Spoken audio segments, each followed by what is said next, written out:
Magandang hapon, ngayon pa yung araw ng Miyerkules, August 30, 2023. Update po muli sa lagay ng panahon.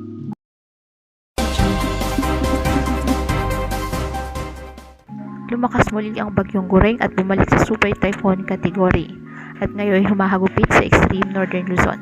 Huling namataan ang bagyo sa may coastal waters ng Sabtang, Batanes at taglay ang lakas ng hangin na aabot sa 195 km per hour. Susunod na oras, tatawid ng bagyo ang Luzon straight hanggang sa makalabas ito ng PAR mamayang gabi o bukas ng umaga.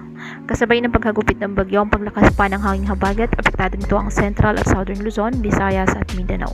Samantala, isa pang bagyo, ang Severe Tropical Storm Haikoy, ay inaasang nasa loob na ng ating PAR ngayong araw at tatawagin itong bagyong Hana ng Pag-asa. Taglay nito ang lakas ng hangin na aabot sa 110 km per hour. Hindi lalapit o tatama sa bansa ang bagyo pero hihilahin nito ang habagat na magpapaulan sa bansa.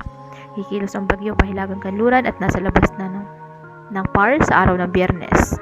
Samantala, may isa pang bagyo na mataan sa labas ng ating PAR.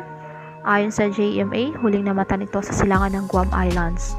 Sa ngayon, mababa ang tsansa na pumasok ng ating PAR at kikilos ito papuntang Kyushu area sa Japan.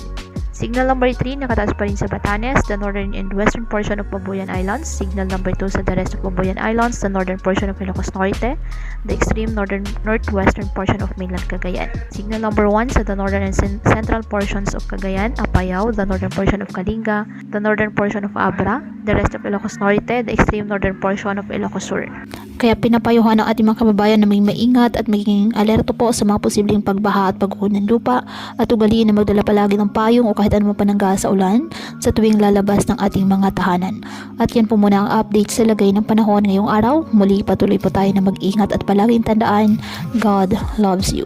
Stay safe and God bless.